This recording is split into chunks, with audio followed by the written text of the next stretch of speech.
पूज्यपाद शिवड़िया बाबा जी महाराज कहते हैं ये 8 बातें भगवत भक्त अपने जीवन में जांच ले कि है कि नहीं है, अगर ना हो तो धारण कर ले। पहला है संत महापुरुष आपके जीवन में है कि नहीं, ये जांच करनी है। देखा है हमने, अगर किसी संत को आदर्श मानकर आप नहीं चल रहे हो तो दिमाग को खसकते हुए देखा, खसक गया है दिमाग। वो मनमानी आचरण केवल सिद्ध बनने के लिए कर रहे हैं। उनके आचरण ऐसे हैं कि भोले भाले लोग ये समझे कि ये तो सिद्ध है। और जानते हो सिद्ध किसे कहते हैं?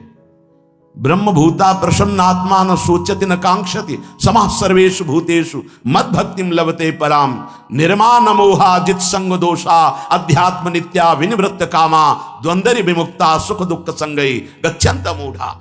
ये स्थिति आनी चाहिए। पूरा कोरा जैसे नाटक मंच पर नाटक किया जाता है ना, पूरा दिखाई देता है, पूरा नाटक। क्यों? क्योंकि कोई डांटने वाला नहीं है, कोई आदर्श नहीं है महापुरुष जीवन में। जो मन में आवे सो बोलो, जो मन आवे सो नाटक करो। तो 100 200 500 लोग भोले भाले जिनको ककाहरा नहीं आता परमार्थ का, वो कह देते मेरे भगवान, मेरे सिद्ध योगी, मेरे महापुरुष, मिटिया मेट कर देते हैं। बात तो तब समझ में आवे जब रसिक जन पास करे, गुरुजन पास कर दे। अपने मन से कुछ नहीं होता, जिसे महापुरुष पास कर दे वही होता है। संत महापुरुष कह ठीक चल रहे हो, ठीक है, या वो मौन स्वीकृति दे दे, ठीक है। अपने मन से सिद्ध बनने पर सिद्ध थोड़ी कोई हो जाता है। जीवन में तुम्हारे संत हैं कि नहीं, बस इतनी बात देखो। अब एक भगत जी आए थे, अपने लोग तो सबका आदर ही करते हैं। उनका दिव्य रूप से हनुमान जी हमारे सामने प्रकट हुए थे। सच्ची बात कह रहे हैं, जिस समय दिव्य रूप हनुमान जी ने धारण किया तो हनुमान जी महाराज के ही भाई पवन पुत्र भीम कंपायमान थे। भीम जैसे हनुमान जी वैसे भीम, बड़े बड़े पर्वतों को अपनी टक्कर से चूर करने की सामर्थ्य रखने वाले। अभी पैदा ही हुए थे भीम और गोद में लिए हुए माता कुंती चल रही थी। अचानक सिंह निकला, दहाड़ हुई तो गिर गए भीम। तो जो जिस चट्टान पे गिरे चकनाचूर हो गई चट्टान, और उस आवाज से भयभीत होकर भाग पड़ा सिंह। अभी गोद में बच्चा थे वो भीम, जिस समय प्रार्थना की कि भैया मैं तुम्हारा वो दिव्य रूप देखना चाहता हूं, तो उनका काहे को तुम व्यर्थ में ऐसा तुम नहीं देख पाओगे। तो उनका हमारी लालसा है, आपका छोटा भाई हूं। तो अट्टहास किया हनुमान जी का वो दिव्य रूप कि कंपायमान होकर कह रहे थे, हे वायुपुत्र, हे पवन पुत्र, तुम अपने रूप का संवरण करो, मेरी सामर्थ्य नहीं। और व्यक्ति ऐसे कह रहा मैं दिव्य हनुमान। हम कह रहे पाखंड मत करो, ठीक से चलो तो ये सब भगवत स्वरूप अनुभव में आ जाएंगे। ठीक से चलो, बड़ा विचित्र स्वरूप है। जब तक जीवन में कोई संत नहीं तो हम ये देख रहे हैं कि वो जीवन या तो पाखंड में सकिल जाएगा और या तो व्यर्थ के चिंतन में फंसा हुआ अपने को मान लेगा कि मैं सिद्ध हूं। आपका शब्द, आपकी दृष्टि, आपकी चेष्टा, तस्मा शास्त्रम प्रमाणम थे, तब सिद्ध माना जाता है। बहुत सिद्धों के दर्शन हुए, गंगा किनारे सिद्धों का हमने कभी नहीं देखा ऐसा प्रमादी। सिद्ध प्रमादी नहीं होता। 95 वर्ष की आयु पूज्य स्वामी श्री ओंकारानंद सरस्वती जी महाराज 4 बजे एक अपने निज जन से कहते, वो स्वेटर पहना दीजिए। बोले स्वामी जी अभी तो धूप है। नहीं, अंदर अभी जाएंगे, चिंतन में विक्षेप होगा, हमारे पास समय नहीं, डाल दो शरीर में। अब इसका एक साधारण शब्द हुआ, इसका प्रभाव इतना पड़ा, इतनी अवस्था में इतने चिंतन परायण की स्वेटर पहनना है ये स्मृति बाधा ना पहुंचा पावे, डाल दो शरीर में। कितना सूक्ष्म।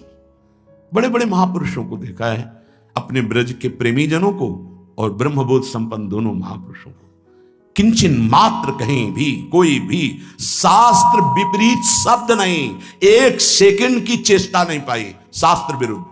और यहां शास्त्र में है ही नहीं, हो वैसे सिद्ध हो रहे हैं। क्यों?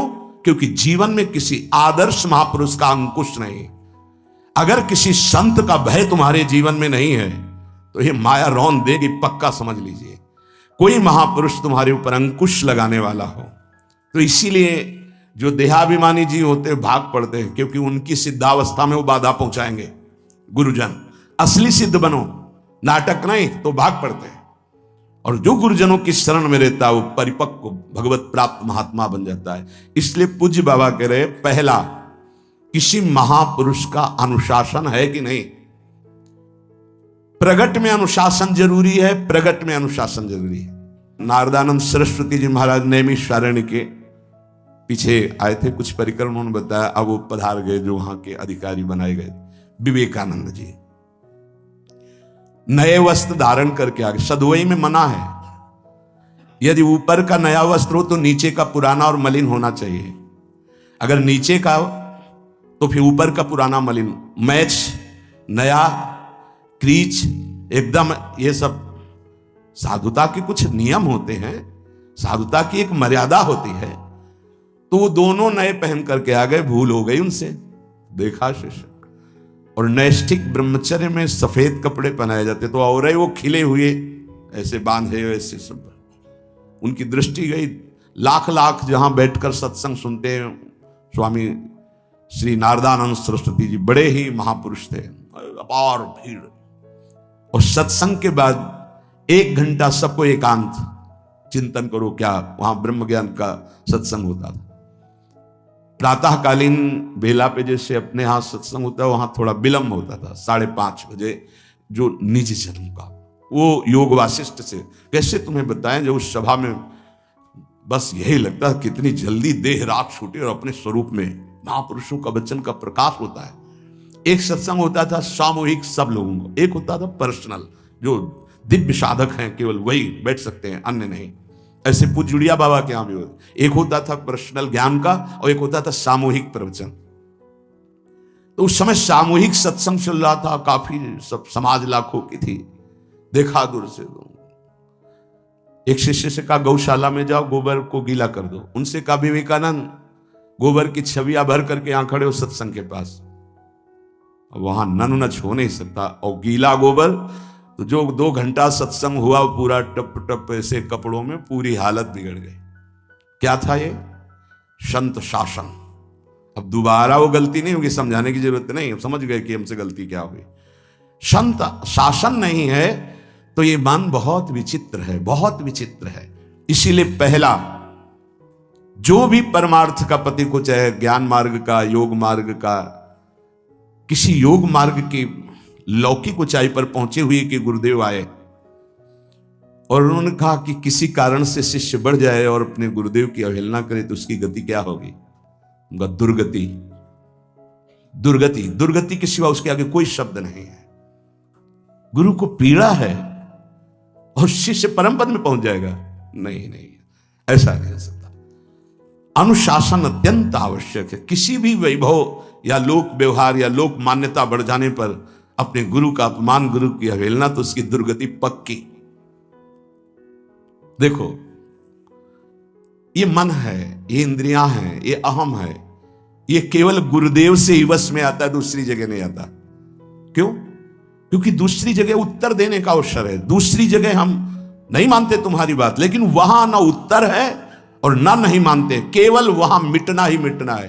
अगर ऐसा उपासक है तो निश्चित परम पद का अधिकार। केवल मिटना कोई उपाय नहीं है, अहंकार के पोषण का कोई उपाय, केवल मिटाना है। रो लो, चिल्ला लो, जो तुम्हें करना है कर लो, आना तुम्हें इसी मार्ग में पड़ेगा, दूसरा कोई रास्ता नहीं।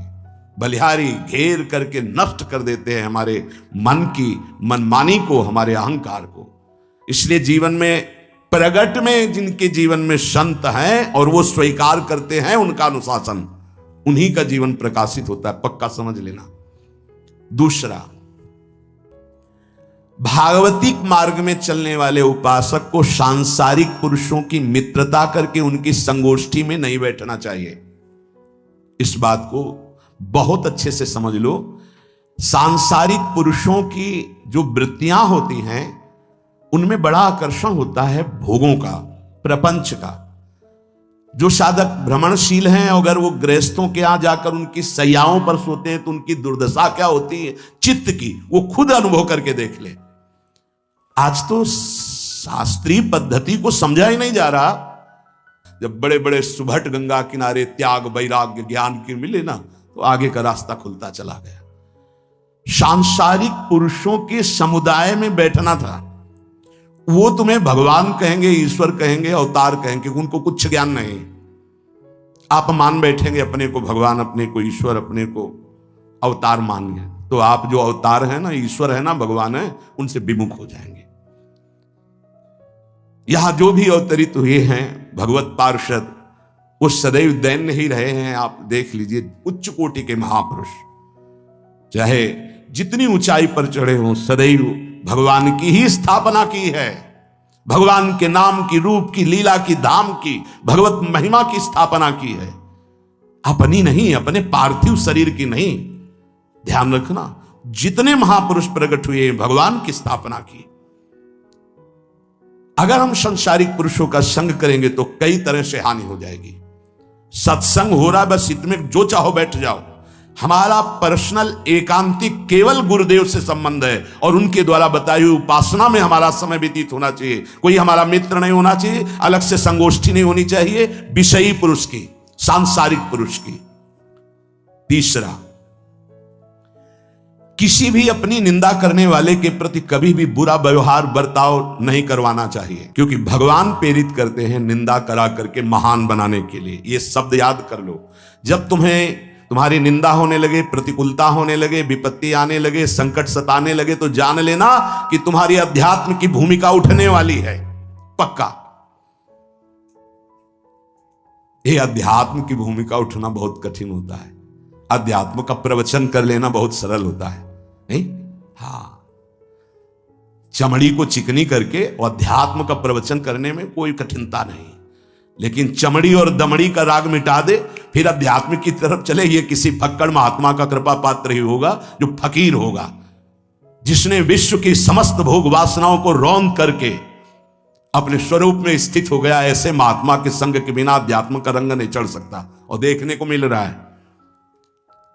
जब तक हमें अध्यात्म का परिचय नहीं है, तब तक कहीं भी हम राजी हो जाते हैं। अरे राजी होने को तो टाकीज के सामने देखो जाके, हजारों की भीड़ लगती, लाइन में खड़े होते हैं, पैसा देते हैं, और क्या देखने जाते हैं? झूठा तमाशा। उनको आप क्या कहोगे? ज्ञानी कहोगे? सत्संगी कहोगे? भीड़ का इकट्ठा हो जाना कोई अध्यात्म का चमत्कार नहीं होता। तो अध्यात्म का चमत्कार तो अंतर की वृत्ति का परिवर्तन हो जाना होता है। नहीं तो अगर एक नृत्य करने लगे ना, तो हजारों उसको देखने खड़े हो जाते हैं कि 14 संगीत बज रहे हैं, फिर इसके बाद अगर हजारों में बैठे मनोरंजन कर रहे हैं तो इनका कोई महत्व नहीं। अगर एक महात्मा कह देता है कि तुम वास्तविक भगवत मार्ग के पथिक हो, तो धन्य हो गया जीवन। और 1 करोड़ लोग कह दें कि परमार्थ का पथिक है, तो मान्यता नहीं मानी जाएगी। ये अध्यात्म है। अध्यात्म इसीलिए कह रहे हैं कि सांसारिक पुरुषों की संगोष्ठी में रति न करे। तीसरी, अपनी जब कोई निंदा करे तो उसका भला जरूर मना देना, बुरा मत मना देना, नहीं तो अध्यात्म छूट जाएगा। अपने पास सामर्थ्य होने पर नीचापमानम सुधा, वो नीच है, हम उस पर शासन कर सकते हैं, पर उसके द्वारा किए हुए अपमान को सह गए और अंदर से मनाया, भगवान तुम्हें सुखी रखे, स्वस्थ रहो, और कभी भी हम आपका विरोध नहीं करेंगे। जब अवसर मिले तब फिर हमारी निंदा करना, भगवान तुम्हें स्वस्थ रखे, तुम्हारा कभी अमंगल ना हो। ध्यान रखना, अध्यात्म। चौथा, अपने मुख से कभी किसी की निंदा ना करना। निंदा व्यक्तिगत नाम लेकर के की जाती है, सिद्धांत सार्वभौम वर्णन होता है। जैसे हम कह रहे हैं, वो निंदा सिद्धांत के विपरीत आचरण में जो चलते हैं उनकी है। कौन है? नाम नहीं है, रूप नहीं है। सिद्धांत में चलना एक ये मार्ग है, सिद्धांत से बिलक चलना ये पाखंड है। पाखंड और दंभ की निंदा होती है, और सत्य की कोई निंदा करे तो वो प्रकाशित होता है। सत्य निंदा से ढकता नहीं। जैसे कोहरा थोड़ी देर के लिए सूर्य को ढकने का नाटक कर सकता है, लेकिन सूर्य जब प्रकाशित होगा तो कोहरे की धज्जियां उड़ जाएंगी।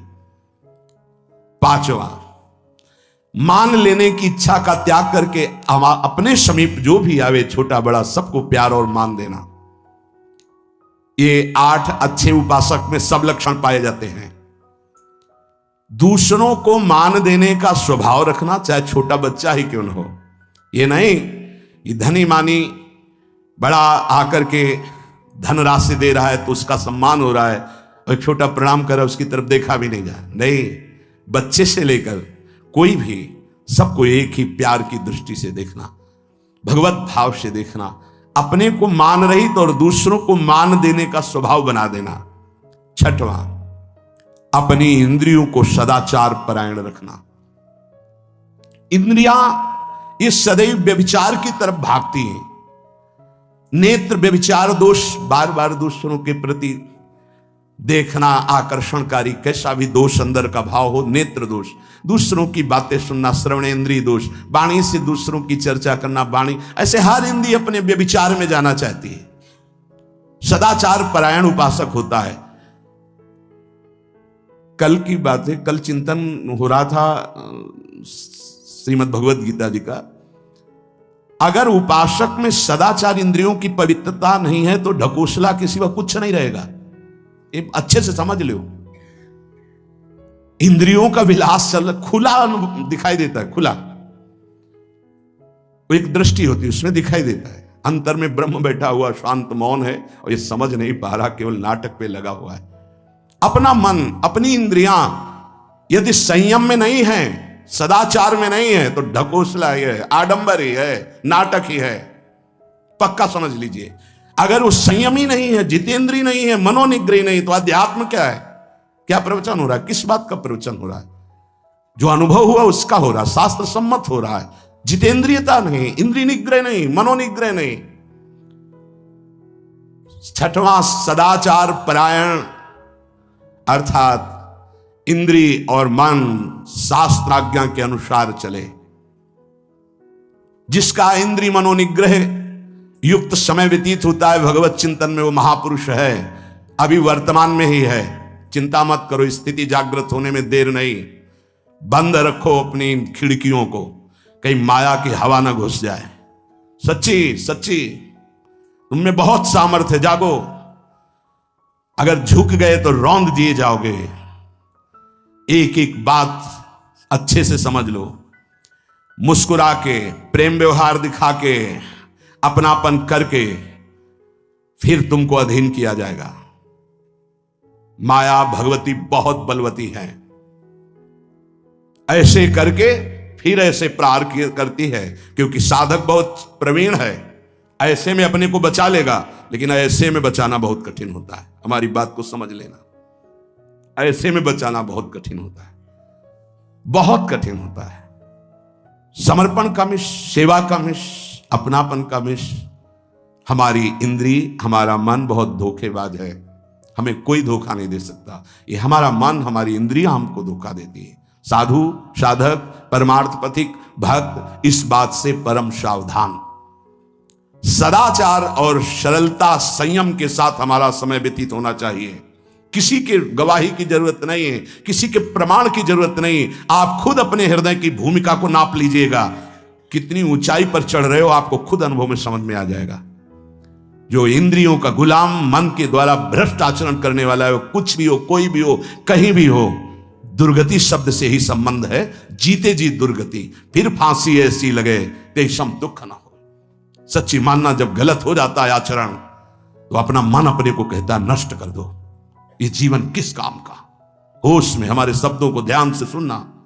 जब इतना गलत हो जाता है तो अपना चेहरा अपने को पसंद नहीं आता, और अपना जीवन अपने को पसंद नहीं आता, और अपने अंदर से मन कहने लगता है नष्ट कर दो इस शरीर को। फिर वो जो आगे की लीलाएं होती है, अच्छा ऐसा हुआ, फांसी लगा ली, जहर खा लिया, ये कर लिया, वो कर लिया। वो इन्हीं इंद्रिय और मन की फिसलन को नहीं सह पाया। अच्छा, किसी महापुरुष का शासन नहीं था, नहीं, उस चूक में भी बचत हो जाती है। एक बहुत बड़े महापुरुष के समीप रहने वाले से चूक हो गई, तो उन्होंने अपने आसन के पास आसन लगवाया। सब साधकों ने कहा कि बहुत बदनामी होगी, क्योंकि आपका नाम आगे है और वो आपके आश्रित है, ऐसा किसी महापुरुष के। उन्होंने कहा तुम क्या समझते हो, ये बाया है, चूक हो गई, अब इसको कभी चूक नहीं होगी, ऐसा बना देंगे, कभी त्रुटि नहीं होगी, इसको ऐसा बना देंगे। और वो फिर ब्रह्मावर्त बिठूर में रहे, वो बहुत अच्छे महात्मा हैं, अब भी हैं। अगर संत का शासन है और आपसे चूक भी हो जाती है, तो ऐसा बना देंगे कि दोबारा चूक नहीं होगी। पर इंद्रिय और मन को छूट देकर मनमानी आचरण करने वाला कभी साधक नहीं हो सकता, पक्का। और आप सच्ची मानना, आपकी एक बार इंद्री मन छूट हो गई तो जिंदगी भर दबे रहोगे, दहाड़ने लायक नहीं रहोगे। माया तुम्हारे को सदैव कोसती रहेगी, तुम्हारा हृदय जलता रहेगा। ऐसा कैसे हो गया, ऐसा कैसे हो गया? जब ऊंचाई की तरफ सोचोगे तो सामने वो अगर प्रायश्चित करके मिटा दिया है तो बात है, नहीं तो कर्म सामने आ जाएगा। लगेगा नहीं, हम इस ऊंचाई लायक नहीं, नहीं हम इस ऊंचाई लायक। आपसे प्रार्थना कर रहे, अगर चूक हो गई हो तो उसको मिटा दो, नहीं आगे बढ़ने में बाधा पहुंचा देगा। अपने गुरुजनों से सलाह करके उसका प्रायश्चित कर लेना चाहिए। अगर गुरुजन कर दे जाओ कुछ नहीं तो कुछ नहीं, खत्म खेल, वो निपटा देंगे, वो करुणामय है, उनमें बड़ी सामर्थ्य है। पर छठवां सूत्र, सदाचार, संयम, जितेंद्रियता, मनोनिग्रह साधक में होना ही चाहिए। जो साधक एकांत में मनोरंजन करके अपने जीवन को नष्ट कर रहे हैं, अच्छा होता गृहस्थ धर्म में रहते, बाल बच्चे पैदा करके मेहनत करके धर्म पूर्वक कमाते और समाज की सेवा करते। यदि अखंड ब्रह्मचारी वैराग्य मार्ग के पथिक हो तो चूक ना होने पावे, प्रार्थना करते हैं। इंद्रियों को शिथिल ना होने देना, मन को शिथिल मत होने देना, नहीं तो ऐसा बंधन ये बांध देते हैं कि बड़े बड़ों को सर झुकाकर चलना पड़ता है। रौंद देती है माया, ध्यान रखना, सर उठाने लायक नहीं रह जाता। अगर इंद्रिय जन्य भोगों का आकर्षण नष्ट कर दे तो अपना मन अपने को जलाता रहता, धिक्कार देता रहता। कैसे हो गया ऐसे? तो कैसे हो गया? कीन हो इस कबहू अभिमाना, सुख हो वंचा कृपा निधाना। कहीं अभिमान हो गया कि मैं ब्रह्मचारी हूं, मैं जितेंद्री हूं, मैं मनोनिग्रही हूं, तो ठाकुर जी ने दाना फेंक दिया, देख भला मनोनिग्रही है तो मत चुन। लेकिन कृपा पात्र साधक पुनः अपने आप को सावधान करके सदाचार में ही स्थित रहे।